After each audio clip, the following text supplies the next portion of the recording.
এটাকে বলা হয়তো স্যার, মাঝখানে একটু বলে, এটাকে বলা হয়তো উপাচার্য লীগ একটা প্রতিষ্ঠিত হয়েছিল স্যার, শিক্ষক। এমনকি আমি পরে শুধু টোকাই লীগও তারা তৈরি করেছে। আমার কথা এইটা হচ্ছে স্বৈরাচার অথবা ফ্যাসিবাদ যে প্রক্রিয়া অর্পণ করে, এটাকে বলে ইংরেজিতে বলে লেট ফ্যাসিজম। মানে অর্থাৎ অনুন্নত দেশের ফ্যাসিজম অনুন্নত প্রকৃতির হয়, তার এফিসিয়েন্সিও কম হয়। বুঝতে পারছেন না? এটা বলার দরকার নেই। আমরা এটা তখন অনেক সময় বলতে, ফ্যাসিজম শব্দটা বলতে আমরা ভয় পেয়েছি। আমরা কিন্তু ধোয়া তুলসী নই কেউ, বুঝতে পারছেন না? আপনি যার অধীনে চাকরি করতেন, নাইমুল ইসলাম খান সাহেব, তো কই তাকে তো গ্রেপ্তার করেনি? তিনি তো জমি বেচা বিক্রি করতেছেন এর মধ্যে। এটা কি করে সম্ভব? আপনি বলছেন যে এই বর্তমান সরকার যে দুর্বল, সে তো আওয়ামী লীগের অপরাধীদের কাউকে গ্রেপ্তার করতে পারেনি। ও জামাত নেতাদের সাথে বসে কিন্তু এই সাংবাদিক যে নেতাদের নামে অ্যাক্রেডিটেশন কার্ড বাতিল করছে, এগুলো তো মশকরা। মানে যাদের জেলে যাওয়া উচিত, যেমন সোহরাব হাসান প্রথম আলোতে কাজ করেন, তার সাথে মঞ্জুরুল হাসান বুলবুল ছিলেন, কথাবার্তা তো একদম অমৃত সেবী, মৃত সঞ্জীবনী খেয়ে আসছে এরকম মনে হয়, এত বিনয়ী। তো সেই বিনয়ী তো জামাত নেতাদের সাথে বসে খাওয়া দাওয়া করছে। মানে এদের নাম নিতেও আমার খুব অপছন্দ হয়, তবু বলছি আবুল কালাম আজাদ, এই জাতীয় লোকগুলো বসে বসে খাচ্ছে। অথবা প্রধানমন্ত্রীর তথ্য উপদেষ্টা ছিলেন বা ইকবাল সোবহান চৌধুরী, তো এদের কাউকে তো গ্রেপ্তার করে নাই। তো বর্তমান সরকার ঢালাও মামলা দিচ্ছে, এগুলো তো কোনো মামলা টিকবে না, আইনের দৃষ্টিতে টিকবে না। এবং বরঞ্চ এইটা আমি মনে করি এই যে জনগণের বিপুল আত্মত্যাগের মাধ্যমে, ছাত্রছাত্রীদের বিপুল রক্তপাতের মাধ্যমে যে সরকার এসছে, যা আমরা একটা স্বৈরতন্ত্রের কবল থেকে মুক্তি পেয়ে আমরা কিছুটা নিঃশ্বাস ফেলতে পারছি, সেটার বিরুদ্ধে ষড়যন্ত্র থেকে এই পর্যন্ত মিথ্যা মামলা দেওয়া। আমার মনে হয় যে প্রফেসর সলিমুল্লাহ খান যেটি বলছেন সেটি আমরা আসলে সবাই মনে রাখতে পারি, যে এই বিচার আসলে জনগণের সামনে ক্ষমা চাওয়া এবং এইরকম একটি বিচার হওয়া উচিত, সেটি আসলে ঢালাও মামলার ক্ষেত্রে না। আমরা মনে হয় যে এটি আসলে অনেকে মনে রাখবে না। মডেলটা বলি, খালেদ আমাকে বলে যে দক্ষিণ আফ্রিকা যেটা হয়েছিল ট্রুথ এন্ড রেকনসিলিয়েশন, আমরা দেশের সব মানুষকে জেলে ঢুকাইয়া সব মানুষকে নির্বাসনে দিয়ে দেশ চালাতে পারবো না, সোজা কথায়। কিন্তু যে অন্যায় করেছে সেটা যদি আপনি বিচার না করেন, তাহলে আপনি অন্যায়কে সহ্য করলেন। রবীন্দ্রনাথ ঠাকুর আমাদের সকলের শ্রদ্ধেয়, অন্যায় যে করে আর অন্যায় যে সহে, তব ঘৃণা যেন তার তৃণ সমুদয়ে। আপনি এদের কোনো বিচার না করেন, বুদ্ধিজীবীরা পাকিস্তান আমলে অন্যায় করেছে 71 সনে, সেই বিচারটা যদি 70-এর দশকে হয়ে যেত, তাহলে পরবর্তীকালে এতগুলি নাটক আমাদের করা লাগতো না। পরবর্তীকালে আমরা অনেক কোলাবোরেটরের বিচারের দাবি তুলেছিলেন 20 বছর পরে বেগম জাহানারা ইমাম, তার বিরুদ্ধে রাষ্ট্রদ্রোহের মামলা দেওয়া হয়েছিল দেখেন। কিন্তু তার দাবিটা তখনই গ্রাহ্য হলে দেশে পরবর্তীকালে অনেকগুলি নাটক হতো না। হেফাজতের নাটক, শাহবাগের নাটক, এখন যে শাহবাগী টাবাগে বলতেছে, এগুলি মূল কথা হচ্ছে একটা ঘা যখন পুরনো হয়ে যায় তখন তা পচতে থাকে, এটা পচা শামুকে কাটা পায়ের মতো। আমি বলছি এখনো যদি এই দফায় যদি এরা নিজেরা নিজেদেরকে ক্লিন করে আসে, চীনে যেমন ছিল কনফেশন করলেই তো হয় যে আমি এটা ভুল করেছিলাম ভাই, আমি করব না। আমি শুনেছি আওয়ামী লীগের কোন এক নেতা, মানে প্রথম শ্রেণীর নেতাদের একজন বলে কি আওয়ামী লীগ এখন জনগণের কাছে মাপ চাইতে প্রস্তুত, কিন্তু মাপ তো তাদের নেত্রী চাইতেছে না। মানে চাইলেও আমাদের খুনের অপরাধের কোনো মার্জনা হয় না। রাইট, যারা খুনের সাথে হত্যার সাথে জড়িত তাদের বিচার ফৌজদারি কাটে হবে। কিন্তু রাজনৈতিক ভাবে আমি মনে করি আওয়ামী লীগ তার বৈধতা, নৈতিক বৈধতা হারিয়েছে। আওয়ামী লীগ বাংলাদেশে আর কোনদিন উঠে দাঁড়াতে পারলে আমি মনে করি যে আমাদের রাজনৈতিক পড়াশোনা যা করেছে সবই বৃথা যাবে। Right sir. স্যার, মুসলিম লীগ যেমন বিলুপ্ত হয়ে গেছে, আওয়ামী লীগও বিলুপ্তির পথে, এটা আমি দৃঢ়ভাবে বিশ্বাস করি। আওয়ামী লীগ তো ভিন্ন নামে আসবে, কিন্তু পুরনো আওয়ামী লীগ, আওয়ামী লীগ নিজে নিজেকে বিলুপ্ত করে নাই, বাকশাল করে। রাইট, তাকে আবার ফিরিয়ে দেওয়া হয়েছিল, তো সেইটা সে নিজেকে আবার দ্বিতীয় আত্মহত্যা করলো।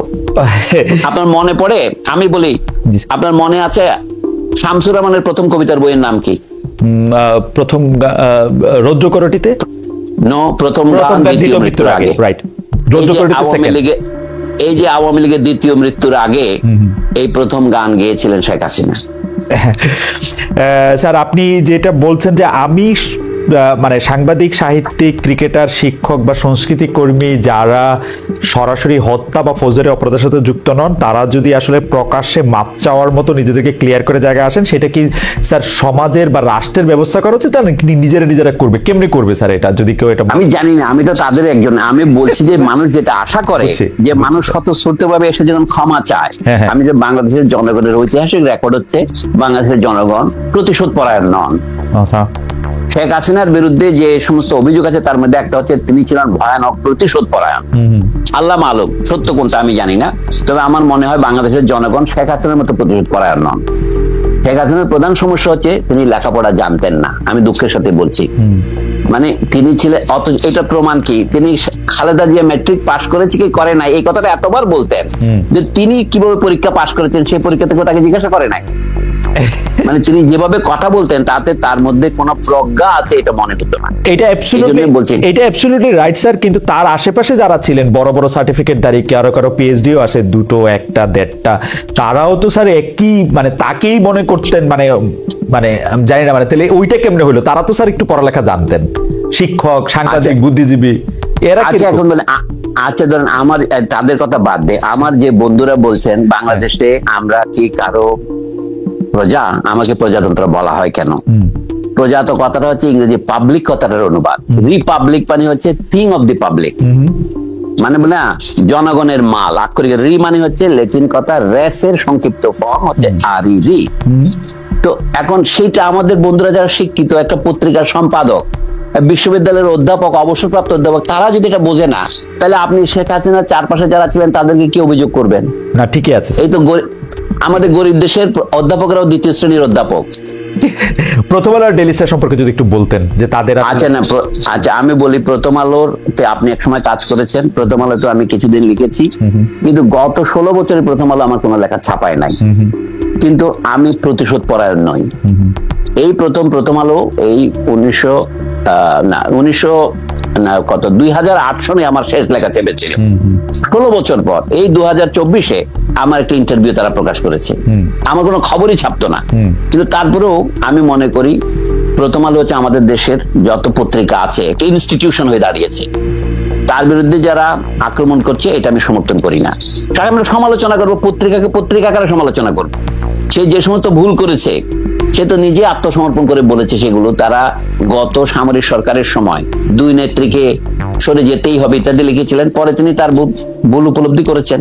এখনো তা প্রথম আলো একদম নিখাদ আমি এটা বলছি না, তার মধ্যে অনেক খাদ আছে, কিন্তু একটা পত্রিকাকে মানে আক্রমণ করার জন্য তার সামনে গিয়ে গরু জবাই করতে হবে, এটা আমার মনে হয় সঠিক পন্থা নয়। গরু জিনিসটার একটা ঐতিহাসিক প্রতীকী চরিত্র আছে উপমহাদেশে। ভারতে কোন মানুষ গরু কোরবানি করলে অথবা গরুর মাংস ট্রেনে পাওয়া গেলে তাকে পিটিয়ে মারা হচ্ছে, এই কাহিনীগুলো খবর হয় নাই। এই সাম্প্রদায়িকতা উস্কানি দেওয়ার মতো একটা প্রতীকী ঘটনা কেন আমরা ঢাকায় ঘটাবো? যারা এই পরামর্শ দিচ্ছেন তারা কি খুব বিবেচনা শক্তির পরিচয় দিচ্ছেন? কিন্তু ঢাকায় তো স্যার গরু জবাই করাটা সাম্প্রদায়িক উস্কানি না, কারণ আমরা এখানে নয়, সেটা নয়। অর্থাৎ প্রথম আলো এবং ডেইলি স্টার ভারতীয় দালাল, এইটা ডেইলি স্টারকে দিল্লি স্টার বলা যায়। সুতরাং ভারতীয় দালালদের বিরুদ্ধে গিয়ে আমি গরু জবাই করি, তাদের প্রতীকী যে আপদ করবো, শব্দগুলির মধ্যে তো একটা প্রতীকী তাৎপর্য আছে। এটা যারা প্ল্যান করেছেন তারা কিন্তু এটা ভেবে চিন্তাই করেছেন না। কিন্তু স্যার অনেকে আবার বলছেন যে প্রথম আলো সম্পাদক বা ডেইলি স্টার সম্পাদক, আপনি ঠিকই বলেছেন স্যার, 2008 সালের পর থেকে আপনার লেখা ছাপে না, আরো অনেকের লেখা ছাপে না, তাদের সাথে কোন রকম মানে সেই প্রসঙ্গে স্যার না যায়। কিন্তু ঘটনা হচ্ছে যে প্রথম আলো বা ডেইলি স্টার এটিকে খুব উইটি হিসাবে নিতে পারতো কিনা, আরেকটা গরু দিতে পারতো কিনা যে এটিও জব করে না। আমার মনে হয় সে অতটা টুইটের অবকাশ তাদের নাই। আমি আমার কথাটা বললাম একটা বোঝার জন্য, প্রথম আলোকে সাপোর্ট করার জন্য তার পক্ষে গিয়ে দাঁড়িয়ে একটা স্লোগান দেওয়ার মতো আমার মেজাজ নাই। কিন্তু একই সাথে আমি বলবো কি, যেহেতু আমার সাথে প্রথম আলো ভালো ব্যবহার করেনি, লেখক হিসেবে আমাকে সমাজ থেকে একেবারে প্রথম আলো মুছে দিতে চেয়েছিল। যদি আপনাদের এই টিভি টক শো আর এই ইউটিউব না হতো, আমি হয়তো বাংলাদেশের থেকে চলে যেতাম, মানসিকভাবে চলে গিয়েছিলাম। তবু আমি মনে করি যে এই প্রতিশোধাত্মক ব্যবহার সঠিক নয়। আমাদের দেখতে হবে আমাদের জাতীয় কল্যাণ। প্রথম আলোতে আমি বহুদিন দেখেছি, আমি শুধু সেই কৃতজ্ঞতার জন্য বলছি না, প্রথম আলোর মতো একটি ভালো পত্রিকা করেই আপনি প্রথম আলোর জবাব দিতে পারেন। আচ্ছা, তারা কি আনন্দবাজারের বিরুদ্ধে তারা কোনোদিন কিছু বলেছে? আনন্দবাজার যে সমস্ত খবর প্রকাশ করেছে, তসলিমা নাসরিন বলেছে বাংলাদেশে হিন্দুদের উপর অত্যাচার করা হচ্ছে, লিখেছে তসলিমা নাসরিন। তসলিমা নাসরিন কি আনন্দবাজারে প্রকাশিত হয়েছে বাংলাদেশে হিন্দুদের উপর অত্যাচার করা হচ্ছে? এই ধরনের সাংবাদিকতা যে আনন্দবাজার করে, প্রথম আলোর প্রধান ত্রুটি হচ্ছে সে আনন্দবাজারকে নকল করে। তা আপনারা প্রথম আলোর বিরুদ্ধে আন্দোলন করছেন, আনন্দবাজারের বিরুদ্ধে বলেন না কেন? আমাদের যে বন্ধুরা প্রথম আলোর বিরুদ্ধে মানে আপনার সোশ্যাল মিডিয়া গরম করছেন, আমি তো আনন্দবাজারের বিরুদ্ধে একটা কথা বলতে তাদের দেখি না। আনন্দবাজার তো স্যার আওতার বাইরে, বিদেশি স্যার, এটা কেমনে বলবো? নো আওতার বিরুদ্ধে না, নিউ ইয়র্ক টাইমস আওতার বাইরে নয়, এটা বলে এখন তখন বলে আপনি গ্লোবালাইজেশন। আচ্ছা, আর এখন আপনি কিছু বলবেন না, এই যে fake news, miss information, disinformation, এটা ভারতীয় শুধুমাত্র রিপাবলিক টিভি করছে না, আনন্দবাজার তো করছে অনেকটা সফিস্টিকেটেড আধুনিক পদ্ধতিতে। আপনার এটা আওতার বাইরে বলবেন, আমি তো আপনার মধ্যে বায়াসটা আমি আশা করি নাই ভাই। না স্যার, আমি প্রশ্নটা অন্যভাবে করতে চাই স্যার। আমি রিপাবলিক টিভির কথা যখন আপনি বললেন, রিপাবলিক টিভিতে যখনই যা কিছু প্রচারিত হয় এটা দেখেই বোঝা যায় এটা এক্সাজারেটেড। কেউ কোনোদিন, এমনকি ভারতীয় লোকজনেরা রিপাবলিক টিভিকে কখনোই মানে খুব সিরিয়াস হিসাবে নেয় না। আমরা কেন ভারতীয় মিডিয়াকে এত সিরিয়াস ভাবে নিব? বা আচ্ছা, ভারতের হিন্দুস্তান টাইমস অথবা দি হিন্দু, এইগুলি তো আন্তর্জাতিক খ্যাতি সম্পন্ন পত্রিকা, তাই নয় কি? রাইট। তো দি হিন্দুতে কি খবর হয়েছিল? আমাকে তো 3 দিন হিন্দুতে চিফ অ্যাডভাইজার বানিয়ে রেখেছিল। 5 আগস্ট থেকে 8 আগস্ট পর্যন্ত, ডক্টর মোহাম্মদ ইউনূস শপথ নেওয়ার আগে পর্যন্ত আমি 3 দিন তো মানে হিন্দুর চোখে চিফ অ্যাডভাইজার। এই তার মানে বোঝা যাচ্ছে কি নিউজের ভিত্তি কত দুর্বল। কোন রকমের খবর না নিয়ে তারা খবর ছেপে দেয়। যেহেতু হিন্দুতে ছেপেছে, সারা ভারতের বিভিন্ন পত্রিকা অন্যান্য হিন্দি ভাষায়, অহমিয়া ভাষায়, উড়িয়া ভাষায় ছাপা হয়েছে। যা হোক, আমার বক্তব্য হচ্ছে কি প্রথম আলোকে ডিফেন্ড করা নয়। আমি মনে করি সাংবাদিকতার উপর আক্রমণ করা আমাদের জন্য লাভজনক হবে না। সাংবাদিকতার সমালোচনা করতে হবে সাংবাদিকতা দিয়ে, মিথ্যা খবরের সমালোচনা করতে হবে সত্য খবর দিয়ে।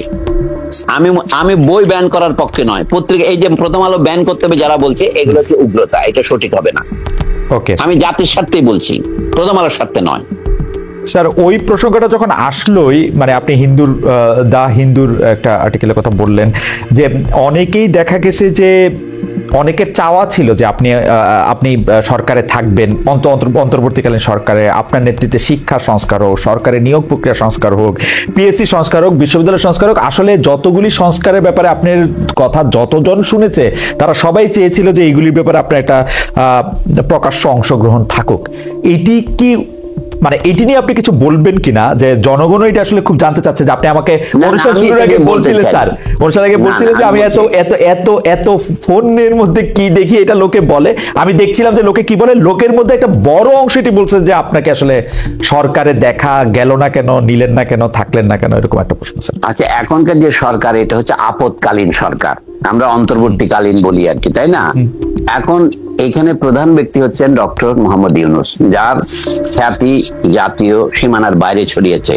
আপনি যদি বলেন যে আনন্দবাজার সঙ্গে কথা বলা যাবে না যেহেতু এটা আমাদের সীমানার বাইরে, বলা যাবে না আমি বলি নাই, আমি বলছি যারা এই আহ্বান জানাচ্ছে তারা হয়তো ভাবতেছে আয়ত্তের বাইরে, কারণ বাজারে আমি বলছি আর কি, এখন ডক্টর ইউনূস এতগুলি পুরস্কার পেয়েছেন আন্তর্জাতিক ভাবে, শুধু নোবেল পুরস্কার তো নয়, তিনি ম্যাগসেসে পুরস্কার থেকে শুরু করে আমেরিকান কংগ্রেসের gold medal, president medal, star পুরস্কারের তালিকা করতে গেলে এক জীবন পার হয়ে যাবে। রাইট।